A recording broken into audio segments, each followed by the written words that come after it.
Hello students. तो अब start करेंगे हम जो है, पहले सेरेब्रम बचा हुआ है अपना ब्रेन का पार्ट जो ना।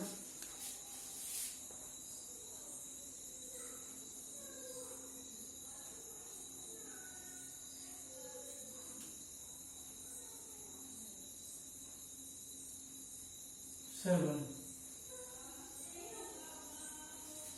सेरेब्रम फर्स्ट लार्जेस्ट पार्ट है ब्रेन का, जो first largest part of brain.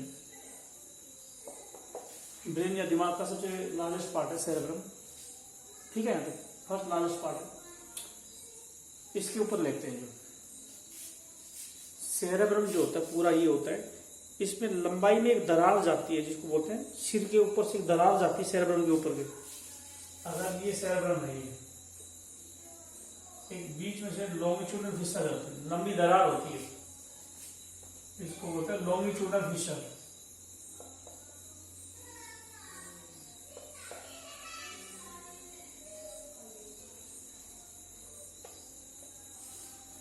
Longitudinal Fisher होती है, लंबाई में एक दरार होती है जो सेरेब्रम को दो पार्ट में बांट देती है। लॉन्गिट्यूडनल फिशर डिवाइड्स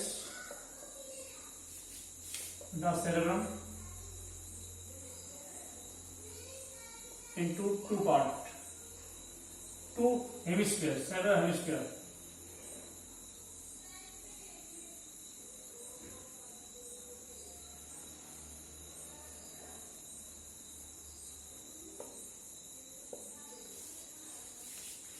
क्या बोलोगे?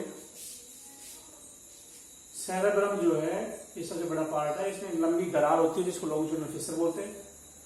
लॉन्गिट्यूडनल फिशर डिवाइड कर देती है, एक लंबी दरार होती है सेरेब्रम में, और ये दो पार्ट में बांट देती है। Divide the cerebrum into two cerebral hemisphere, एक हेमिस्फीयर ये है, एक ये, दो सेरेब्रल हेमिस्फीयर है, ये भी और ये भी।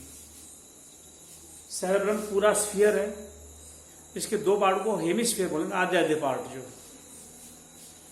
ठीक है, अब ऐसा करते हैं, सेरेब्रम को हर सेरेब्रल हेमिस्फीयर लोब में बटा हुआ है जो, जैसे मान लो ये सेरेब्रम है, ये इसमें एक ऐसे दरार होती है जिसको बोलते हैं सेंट्रल सल्कस। ऐसा लगता है जैसे सेंटर में पहुंच गई हो, सल्कस मतलब गड्ढे को ही बोल देते हैं जो, ऐसा लग रहा है जैसे गड्ढा सेंटर में पहुंच गया हो। और दूसरा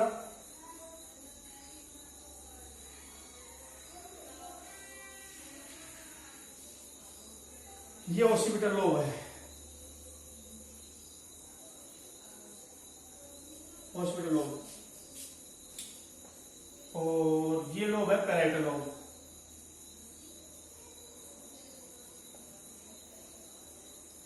ये है टेम्पोरल लोब।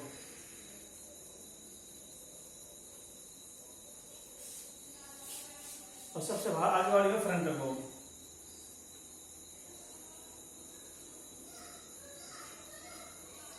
फ्रंटल लोब कितनी होती है? एक, ऑक्सीपिटल लोब एक, पैराइटल लोब दो, टेम्पोरल लोब दो। सेरेब्रम में 6 लोब होती हैं, एक फ्रंटल, दो पैराइटल, दो टेम्पोरल, एक ऑक्सीपिटल। ये कैसे याद रखोगे? सेरेब्रम को जो ब्रेन बोन कवर करती थी उनके भी यही नाम थे, सेरेब्रम को कवर करने वाली बोन के भी यही नाम थे। जो बोन सामने होती थी उसको फ्रंटल बोन बोलते थे, जो फ्रंटल लोब के ऊपर बोन है फ्रंटल बोन बोलते हैं, पैराइटल लोब के ऊपर है पैराइटल बोन बोलते हैं, टेम्पोरल लोब के ऊपर बोन है टेम्पोरल बोन बोलते हैं, ऑक्सीपिटल लोब के ऊपर है ऑक्सीपिटल बोन बोलते हैं। तो फ्रंटल, पैराइटल, टेम्पोरल, ऑक्सीपिटल ये लोब है। और इसके ऊपर जो क्रेनियम होता है तो वो क्रेनियम की बोन है, इसके ऊपर क्रेनियम होगा तो क्रेनियम की दो बोन है, उसके नीचे वही लोब है सेरेब्रम में। ठीक है, इसका नाम क्या देना चाहिए? इस गड्ढे का नाम देना चाहिए पैराइटो ऑक्सीपिटल के बीच में, इसका नाम है पैराइटो ऑक्सीपिटल सल्कस।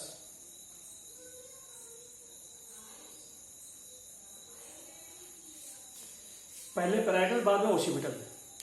पहले पैराइटल बाद में ओसिपिटल, इसके बीच में गड्ढा है जिसको बोलेंगे पैराइटो ओसिपिटल सर्कस। ये सेंट्रल सर्कस था। सेंट्रल सर्कस किसके बीच में है? जो सेंट्रल सर्कस,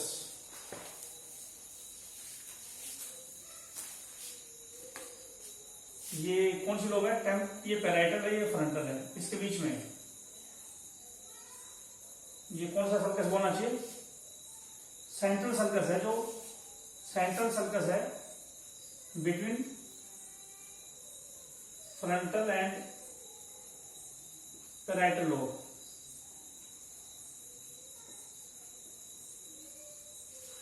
फ्रंटल और पैराइटल, फ्रंटल लोब और पैराइटल लोब के बीच में है सेंट्रल सर्कस। फ्रंटल लोब और पैराइटल लोब के बीच में है सेंट्रल सर्कस। ये पैराइटो ओसिपिटल सर्कस है, पैराइटल ओसिपिटल के बीच में। और इसको क्या बोलना चाहिए? इसको, इसका नाम लेंगे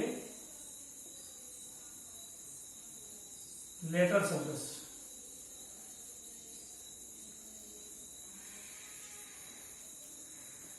लेटरल सर्कस किसके बीच में है? फ्रंटल और टेम्पोरल के बीच में। Present in between frontal and temporal lobe.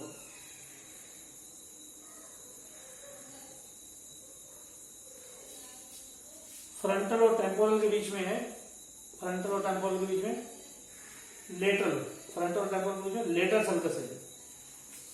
ठीक है। सेंट्रल सर्कस तो है फ्रंटल और पैराइटल के बीच में, लेटरल है फ्रंटल और टेम्पोरल के बीच में, और पैराइटो ओसिपिटल, पैराइटल और ओसिपिटल के बीच में पैराइटो ओसिपिटल, पैराइटल और ओसिपिटल के बीच में पैराइटो ओसिपिटल। ये सर्कस होते हैं, सेरेब्रम के पार्ट है ये। अब किस लोब का क्या फंक्शन को बता रहा हूं। ओसिपिटल लोब का क्या काम है? इसमें एरिया होता है, area for hearing, sorry for vision and colour.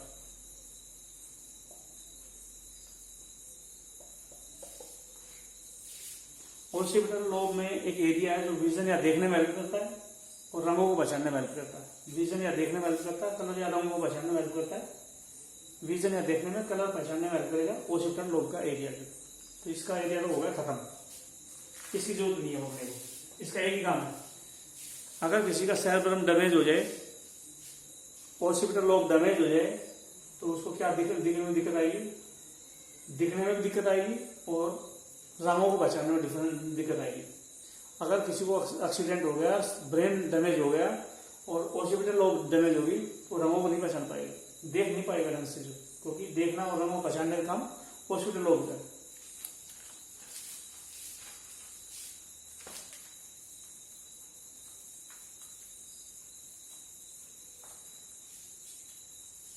ठीक है,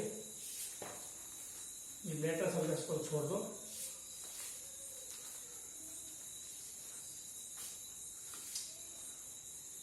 इस सेंट्रल सर्कस के आगे एक एरिया है जिसको बोलते हैं pre central area.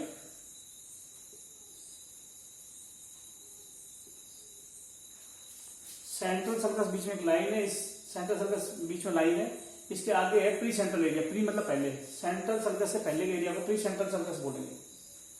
Central circus एक लाइन है, इसके पहले होगा pre central sulcus, pre central area. Voluntary movement, for voluntary movement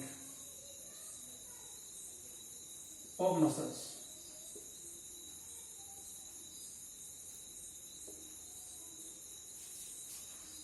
muscles के वॉलंटरी मूवमेंट के लिए, मसल्स के वॉलंटरी मूवमेंट के अंदर प्री सेंट्रल एरिया काम आएगा। मसल के वॉलंटरी मूवमेंट के लिए प्री सेंट्रल एरिया काम आएगा। Post centric area, post centric area,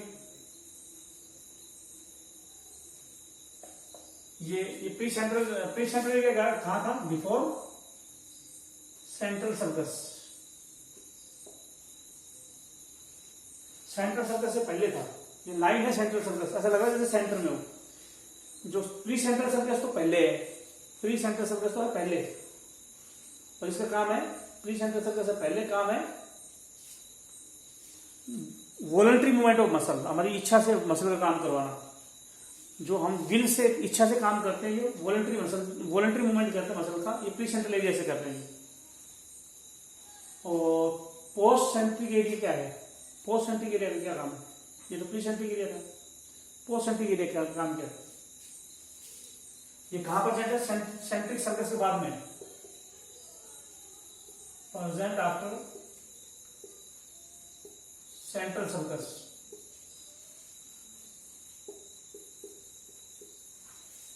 ये सेंट्रल सर्कस है, इसके बाद में है post centric area. Central circus है, उसके बाद है post centric area.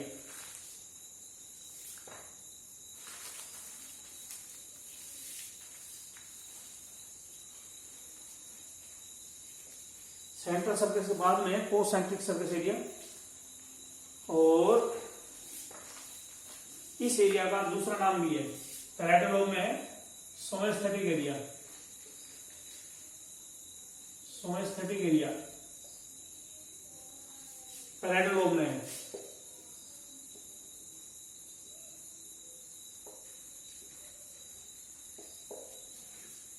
Parietal lobe में है सोमेस्थेटिक एरिया। काम क्या है? Help in hearing, help in sensation of touch, pain, heat and cold। क्या काम आता है सोमेस्थेटिक एरिया? कोई जैसे टच कर दिया, सोमेस्थेटिक एरिया से पता लगता है टच का, जो मैंने दर्द कर दिया, तो ये भी टच हो या पेन हो महसूस करते हैं हम पैराइटल लोब से। जो हीट और कोल्ड, सर्दी गर्मी भी हम सोमेस्थेटिक एरिया से पता लगती है। और किसी का ब्रेन डैमेज हुआ है और उसमें सोमेस्थेटिक एरिया डैमेज हो गया, उसको ना तो टच का पता लगेगा, ना दर्द का पता लगेगा, ना सर्दी का पता लगेगा, ना गर्मी का पता लगेगा। पैराइटल लोब थी। जो पैराइटल लोब में एक एरिया और भी है, गस्टेटरी एरिया। या गस्टेटरी एरिया क्या होता है? For test.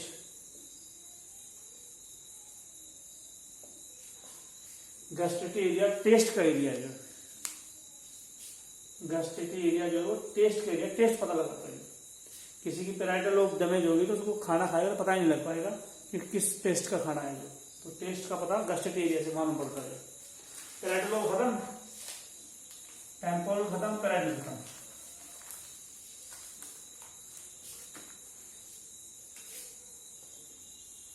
हाँ, स्पीच के 3 एरिया होते हैं। स्पीच के बोलने वाले 3 एरिया होते हैं। एक होता है फ्रंटल लोब में, Broca speech area. Broca speech area present in frontal lobe.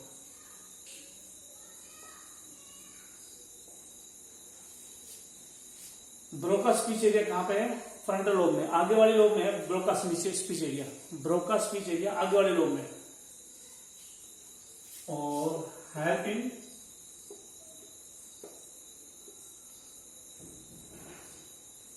In speaking,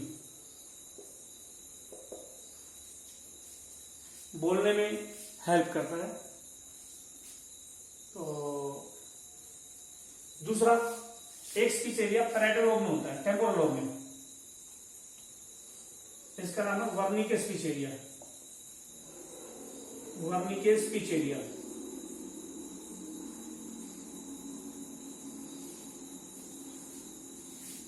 frontal lobe में था ब्रोका स्पीच एरिया, बोलने में हेल्प करता है। Wernicke speech area help in sensation of spoken and written words.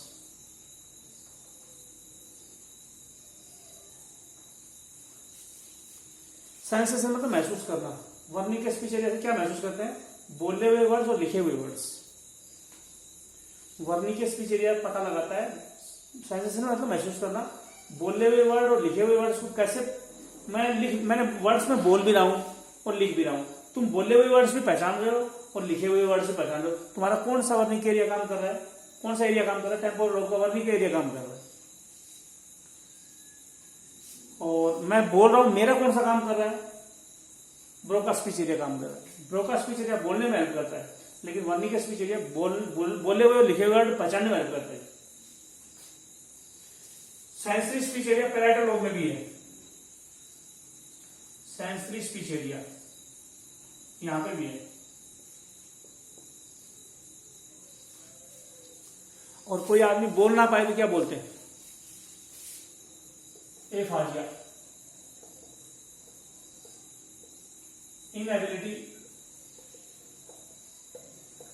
To speak. कोई आदमी बोल नहीं पा रहा है तो हम बोलेंगे एफाजिया हो गया।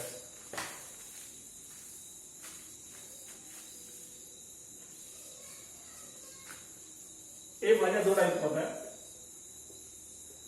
Broca एफाजिया, Wernicke एफाजिया।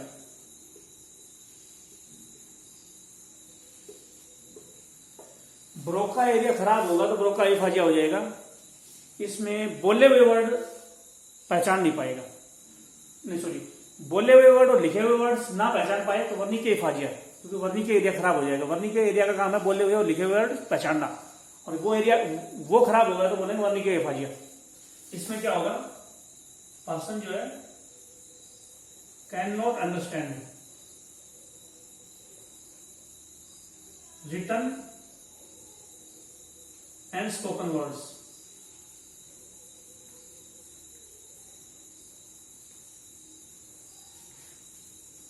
कोई पर्सन लिखे हुए और बोले हुए वर्ड ना पहचान पाए, कोई पर्सन लिखे हुए और बोले हुए वर्ड ना पहचान पाए तो उसको बोलेंगे वर्निक एफाजिया, क्योंकि वर्निक एरिया डैमेज हो गया due to damage of Wernicke area. अगर किसी को ब्रेन में चोट लगी है और वर्निक एरिया खराब हो गया है टेम्पोरल लोब का, तो वो बोले हुए लिखे हुए वर्ड पहचान नहीं पाएगा और बोल देंगे वर्निक एफाजिया।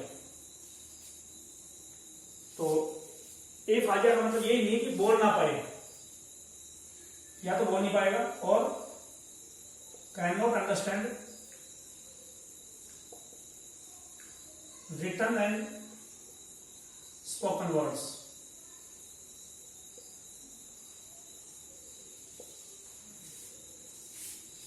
एफाजिया का मतलब होता है बोल ना पाना या बोले हुए लिखे हुए वर्ड पहचान ना पाना।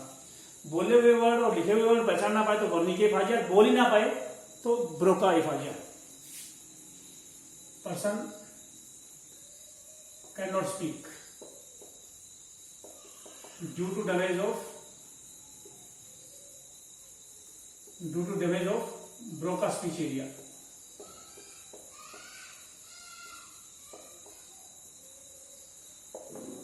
ब्रोका स्पीच एरिया खराब हो गया तो बोल नहीं पा रहा। ब्रोका स्पीच एरिया का काम ही बोलना था, वो खराब हो जाए तो ब्रोका एफाजिया होगी। वर्निक एरिया का काम था लिखे हुए और बोले हुए वर्ड पहचानना, जब एरिया खराब हो गया तो एफाजिया भी वही होगी।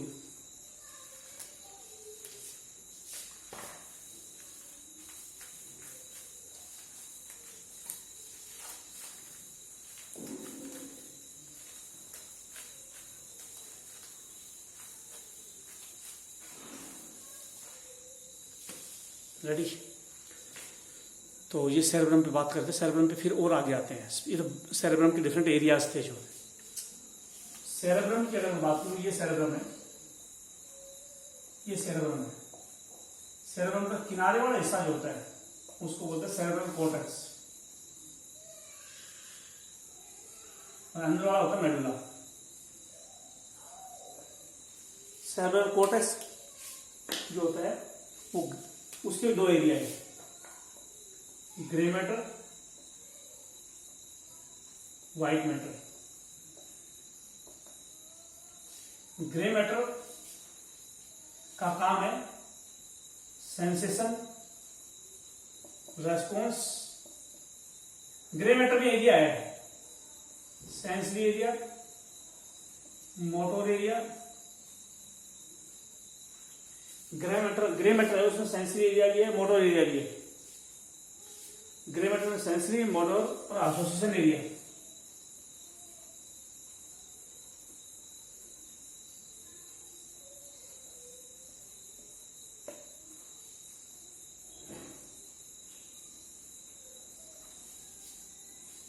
ग्रे मैटर थोड़ा सा ब्लैक कलर का एरिया होता है, उसका काम महसूस करना भी है।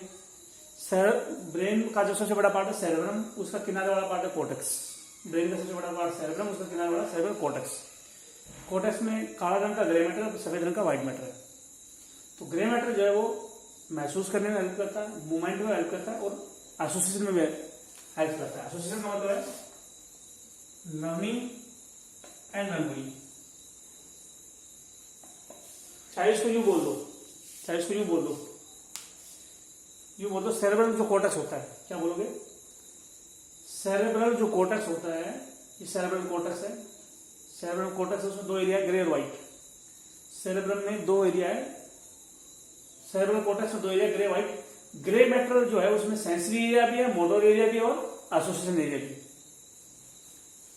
सेरेब्रम सबसे बड़ा पार्ट है ब्रेन का, उसमें कोर्टेक्स किनारे वाला है, उसके भी बाहर वाला ग्रे मैटर, अंदर व्हाइट मैटर। याद रखना होगा, बाहर होता है, बाहर की तरफ होता है ग्रे मैटर, आउटर साइड, और व्हाइट मैटर होता है इनर साइड। ग्रे मैटर होता है बाहर की तरफ और व्हाइट मैटर होता है अंदर की तरफ। ग्रे मैटर बाहर की तरफ, व्हाइट मैटर अंदर की तरफ। ग्रे मैटर बाहर की तरफ, व्हाइट मैटर अंदर की तरफ। सेरेब्रल कोर्टेक्स में होता है सर, सेरेब्रल कोर्टेक्स में बाहर ग्रे मैटर होता है, अंदर व्हाइट मैटर होता है। लेकिन स्पाइनल कॉर्ड में उल्टा है, अंदर ग्रे मैटर होता है, बाहर व्हाइट मैटर होता है। इस एक याद रख लो, दूसरा अपना याद रखिएगा। बाहर ग्रे मैटर, अंदर व्हाइट मैटर होता है सेरेब्रम के कोर्टेक्स में। स्पाइनल कॉर्ड में उल्टा है, अंदर ग्रे मैटर, व्हाइट मैटर होता है बाहर। और ग्रे मैटर जो होता है उसके तीन एरिया होते हैं ग्रे मैटर में, सेंसरी, मोटर और एसोसिएशन। ये इसका काम है सेंसेशन, इसका काम है रेस्पॉन्स। हम जो जवाब देते हैं, रेस्पॉन्ड करते हैं, तो अगर सेरेब्रल कोर्टेक्स से हम रेस्पॉन्ड कर रहे हैं तो मोटर एरिया से करेंगे। जो सारी इंफॉर्मेशन हमारी जो जा रही है ब्रेन के अंदर, सेंसरी एरिया में जा रही है। और एक एसोसिएशन एरिया और होता है, एक एसोसिएशन एरिया और होता है। जो एसोसिएशन एरिया क्या होता है, इस एरिया से हम लर्निंग करते हैं, चीजें सीखते हैं, मेमोरी ज्यादा बनती है हमारी। अगर मैं बोल रहा हूँ, ये तुम सुन रहे हो, तो ये मेमोरी एरिया में जा रहे हैं तुम्हारे सेरेब्रल, बातें जो भी जा रही है सेरेब्रल कोर्टेक्स में जा रही है, ग्रे मैटर में जा रही है, और उसमें भी मेमोरी एरिया में जा रही है। और मैं तो कोई चीज बताऊं, तुम सीखते हो, तुम साइकिल वगैरह सीख रहे हो या कुछ भी सीखते हो, लर्निंग जो होती है वो भी कहाँ होती है? पहले तुम चीजों को लर्न करो, फिर मेमोरी में स्टोर हो जाएगी। तो लर्निंग और मेमोरी, चीजों को सीखना फिर याद रह जाना, ये दोनों काम सेरेब्रम में तो है, कोर्टेक्स में है, लेकिन ग्रे मैटर में है, व्हाइट मैटर में नहीं है। पता था ना ग्रे मैटर व्हाइट मैटर क्या होते हैं? मेरा नए वीडियो चेक कर लेना, उसमें जूम पे, उसमें यूट्यूब पे जो पूरी डिटेल में लिया मैंने नर्वस टिश्यू, जो बहुत जरूरी है, वहां से पढ़ना जो। तो ग्रे मैटर जो होता है, white matter myelinated nerve fibre से होता है। व्हाइट मैटर का मतलब क्या है, वहां पे सिर्फ क्या है, माइलिनेटेड नर्व फाइबर है, माइलिनेटेड एक्सोन और नर्व फाइबर।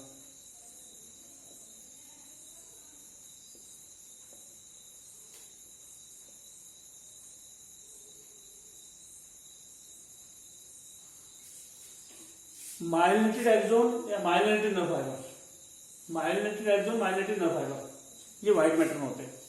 और ग्रे मैटर में मिलेगा डेंड्रोन, साइटोन और non myelinated neurons, non myelinated axon.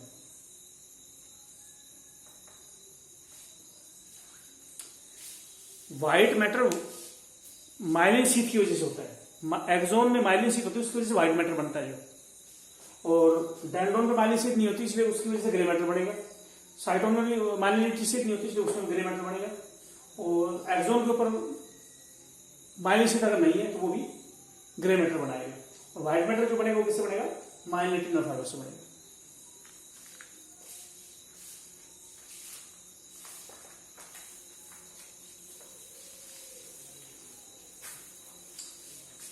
Cerebrum और सेरेबेलम दोनों का सरफेस एरिया बढ़ाने के लिए वो फोल्डेड होते हैं। जो सेरेब्रम भी ऐसे फोल्डेड होता है, सेरेबेलम भी ऐसे फोल्डेड होता है अंदर से। Fold in cerebrum and cerebellum increase surface area of brain.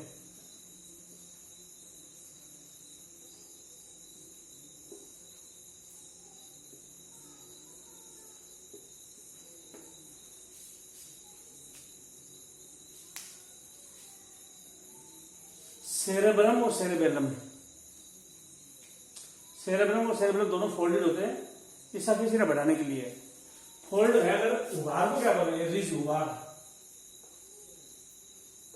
उभार को बोलेंगे गायरस, इसका प्लूरल है गायरी। सेरेब्रम के जो उभार होता है उसको गायरस या गायरी बोलते हैं। गड्ढे को क्या बोलते हैं, सल्कस और सल्काई। सर्कस या सल्काई को है डिप्रेशन, गड्ढे, और रिज उभार है। सल्काई प्लूरल है और सर्कस सिंगुलर है। गायरस सिंगुलर है, गायरी प्लूरल है। सिंगुलर मतलब एक वचन, एक चीज को सिंगल को सिंगुलर बोलते हैं, मल्टी कई काफी चीजों को प्लूरल बोलते हैं। तो एक उभार को गायरस, कई को गायरी। गायरस एक है, गायरी कई है। एक गड्ढा सर्कस है, कई सल्काई है। और ये गायरस सर्कस सेरेब्रम में इसलिए मिलती है सरफेस एरिया बढ़ाने के लिए। ऐसे कुछ फाइबर होते हैं, ऐसे ब्रेन की, सेरेब्रम की दो साइड को कुछ फाइबर जोड़ते हैं, उनको क्या बोलते हैं, corpus callosum. Corpus callosum are the fibres which connect two side of cerebrum. Cerebrum की दो साइड को जोड़ने के लिए कॉर्पस कैलोसम होता है। कॉर्पस कैलोसम वो फाइबर है जो सेरेब्रम की दो साइड को जोड़ते हैं। कॉर्पस कैलोसम वो फाइबर है जो सेरेब्रम की दो साइड को जोड़ते हैं। ये कॉर्पस कैलोसम है। इसके आगे वाले हिस्से को बोलते हैं जीनू, पीछे वाले हिस्से को बोलते हैं स्प्लेनम। स्प्लेनम हाइंड पार्ट है, पीछे का पार्ट है। जीनू फ्रंट पार्ट है, फ्रंट पार्ट है। आगे का पार्ट जीनू है, पीछे का स्प्लेनम है। आगे का जीनू, पीछे स्प्लेनम। ये था तुम्हारा टॉपिक। क्या टॉपिक था? सेरेब्रम का टॉपिक था, जो ब्रेन का सबसे बड़ा पार्ट। जो अब लेते हैं मेनिंजेस।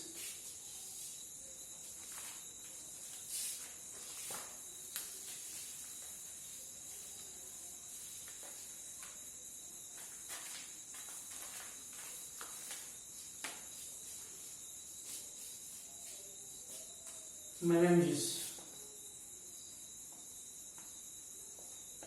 ब्रेन के बाद मेम्ब्रेन होते हैं, उनको मेनिंजेस बोलते हैं। These are the membranes outside of brain. Brain के बाद मेम्ब्रेन को मेनिंजेस बोलते हैं। ये ब्रेन है, तीन मेनिंजेस होती है। एक तो ये है सबसे नजदीक वाली, पायामीटर, ये इनर मोस्ट मेम्ब्रेन है, इनर मोस्ट मेनिंजेस है, अटैच विद ब्रेन, ब्रेन से अटैच है। सबसे अंदर वाली मेनिंजेस है पायामीटर, ब्रेन से अटैच है। बीच वाली मेनिंजेस, इसको बोलते हैं अरेक्नॉइड मेम्ब्रेन।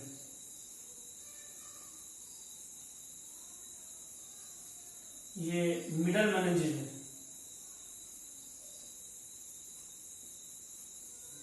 और इसके नीचे जो स्पेस है, इसको बोलेंगे सब अरेक्नॉइड स्पेस। सब अरेक्नॉइड स्पेस, स्पेस बिटवीन, सब स्पेस बिटवीन पायामीटर और अरेक्नॉइड मेम्ब्रेन। पायामीटर और अरेक्नॉइड के बीच में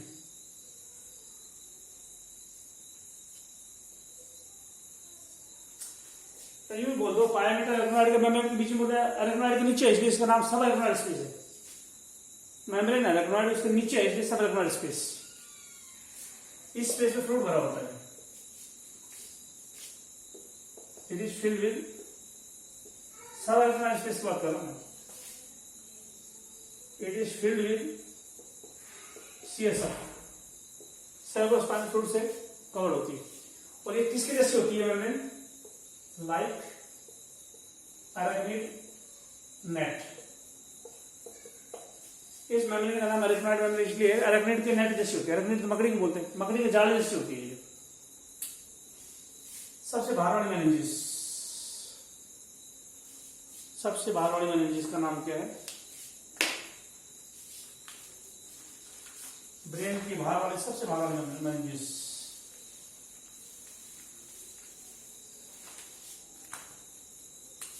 इसका नाम है ड्यूरामीटर। सबसे बाहर वाली है ड्यूरामीटर। और ये व्हाइट फाइबर टिश्यू की शीट होती है, जो व्हाइट फाइबरस टिश्यू जो होता है उसकी शीट होती है। ड्यूरामीटर व्हाइट फाइबर टिश्यू की शीट होती है। ड्यूरामीटर व्हाइट फाइबर टिश्यू की शीट होती है। और ये किससे अटैच है? क्रेनियम बोन से अटैच। इसके ऊपर स्पेस, ड्यूरामीटर के नीचे स्पेस को क्या बोलेंगे? Subdural space. Space below dura mater. Dura mater के नीचे जो स्पेस है उसको सबड्यूरल स्पेस बोलते हैं। अरेक्नॉइड और ड्यूरामीटर दोनों के बीच में, ड्यूरामीटर अरेक्नॉइड दोनों के बीच में स्पेस को सब अरेक्नॉइड स्पेस बोलते हैं, सबड्यूरल स्पेस बोलते हैं। ड्यूरामीटर अरेक्नॉइड के बीच में स्पेस को सबड्यूरल स्पेस बोलते हैं। स्पाइनल कॉर्ड में सेम मेनिंजेस होती है, लेकिन उसमें एक एक्स्ट्रा स्पेस होता है। स्पाइनल कॉर्ड में एक एक्स्ट्रा स्पेस होता है। In spinal cord same meninges as in brain. जो मेनिंजेस ब्रेन में थे वही स्पाइनल कॉर्ड में होंगे, लेकिन इन स्पाइनल कॉर्ड ड्यूरामीटर के ऊपर स्पेस होता है, epidural space is present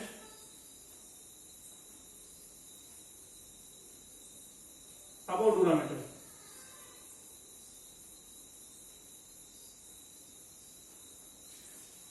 epidural space extra space है। स्पाइनल कॉर्ड में ड्यूरामीटर के ऊपर भी स्पेस है। स्पाइनल कॉर्ड में ड्यूरामीटर के ऊपर भी स्पेस है, जिसको बोलेंगे एपिड्यूरल स्पेस। ये स्पेस ब्रेन में नहीं होता।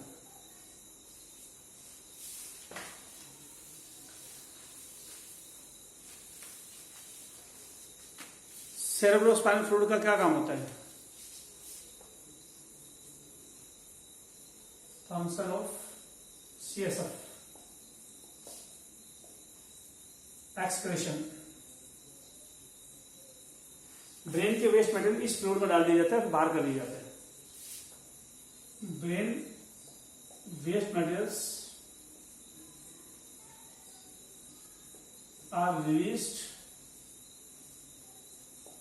in this fluid. This fluid through materials, waste materials.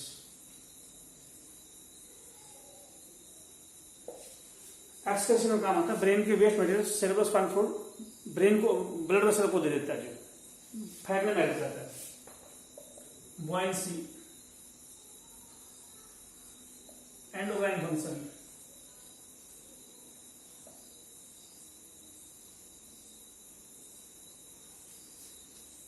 Brain हल्की हो जाती है। ब्रेन स्पाइनल कॉर्ड के अंदर सेरेब्रोस्पाइनल फ्लूइड है, नाम से मालूम पड़ रहा है सेरेब्रोस्पाइनल फ्लूइड सेरेब्रम में भी है और स्पाइनल कॉर्ड में भी, लेकिन गलत।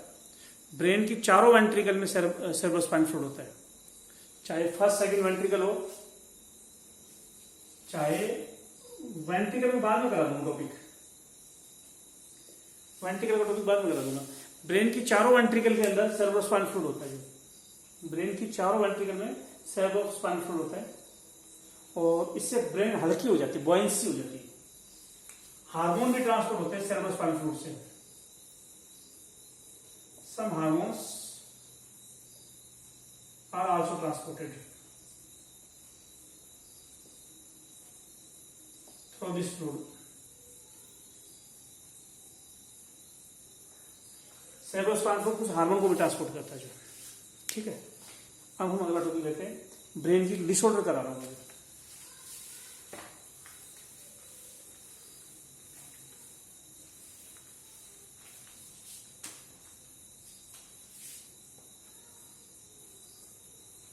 डिसऑर्डर्स ऑफ ब्रेन, दिमाग की बीमारियां। ब्रेन की बीमारी हो सकती है और स्पाइनल कॉर्ड की बीमारी हो सकती है। कौन कौन सी बीमारियां है? Neuritis, inflammation of neurons, neuron का इन्फ्लेमेशन हो जाता है, न्यूरिटिस बोलते हैं। न्यूरोएल्गिया, पेन इन द न्यूरॉन्स, एल्गिया का मतलब पेन। न्यूरॉन्स या ब्रेन में दर्द हो तो न्यूरोएल्गिया बोलते हैं। न्यूरिटिस न्यूरॉन की बीमारी है। टेप्स डोर्सलिस, स्पाइनल कॉर्ड के sensory and motor functions of spinal cord are affected. Tabes dorsalis वो बीमारी है जिसमें ब्रेन स्पाइनल कॉर्ड का सेंसरी और मोटर दोनों फंक्शन अफेक्ट होते हैं। सेंसरी का मतलब महसूस करने वाला, मोटर मतलब रेस्पॉन्ड करने वाला, दोनों फंक्शन अफेक्ट होते हैं टेप डोर्सलिस में। सिरिंजोमाइलिया,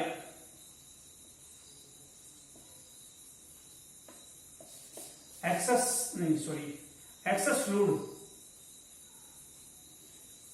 fluid filled cavity in spinal cord. Spinal cord में फ्लूइड भर जाएगा जगह जगह, जो फ्लूइड से भरी हुई कैविटी मिलेगी तो बोलेंगे सिरिंजोमाइलिया। स्पाइनल कॉर्ड में फ्लूइड से भरी हुई कैविटी हो तो बोलेंगे सिरिंजोमाइलिया।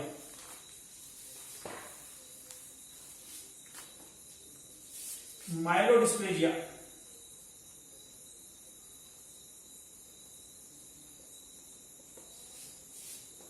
abnormal development of spinal cord। Spinal cord ढंग से डेवलप ना हो, abnormal डेवलपमेंट हो तो बोलेंगे माइलोडिस्प्लेजिया। और स्पाइनल कॉर्ड में फ्लूइड से भरी हुई कैविटी आ जाए तो बोलेंगे सिरिंजोमाइलिया। स्पाइनल कॉर्ड का सेंसरी मोटर दोनों फंक्शन अफेक्ट हो तो tabes dorsalis. Alzheimer disease,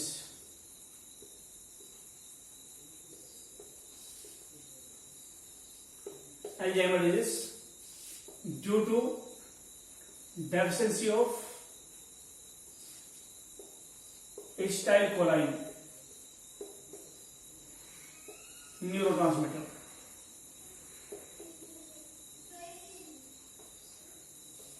acetylcholine की कमी से बीमारी होती है Alzheimer.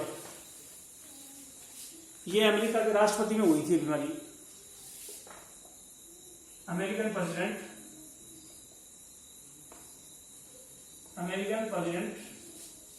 Ronald Reagan had this disease।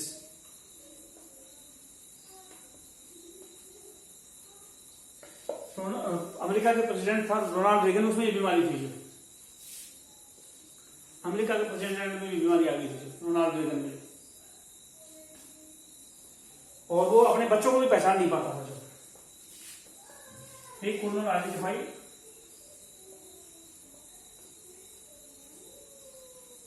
his offspring, अपने बच्चों को पहचान नहीं पाता था। एक्राइन दवा दी जाती है, eccrine drugs is given in this disease. इस बीमारी में टक्राइन दवा दी जाती है। अल्जाइमर में दो बीमारियां हैं, एक का नाम है पार्किंसन डिजीज,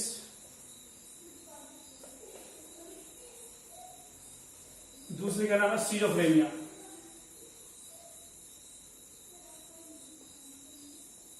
ये मैं बाद में कराऊंगा, जो अभी वीडियो कंप्लीट हो गया। तो ये 2 बीमारी हैं, 2 ही बची मेरे हिसाब से, पार्किंसन डिजीज और सीजोफ्रेनिया के। 2 बीमारियां बच गई, विल्सन डिजीज बच गई, जो ये अगले वीडियो में लूंगा। अभी इस वीडियो में रोक रहा हूँ मैं।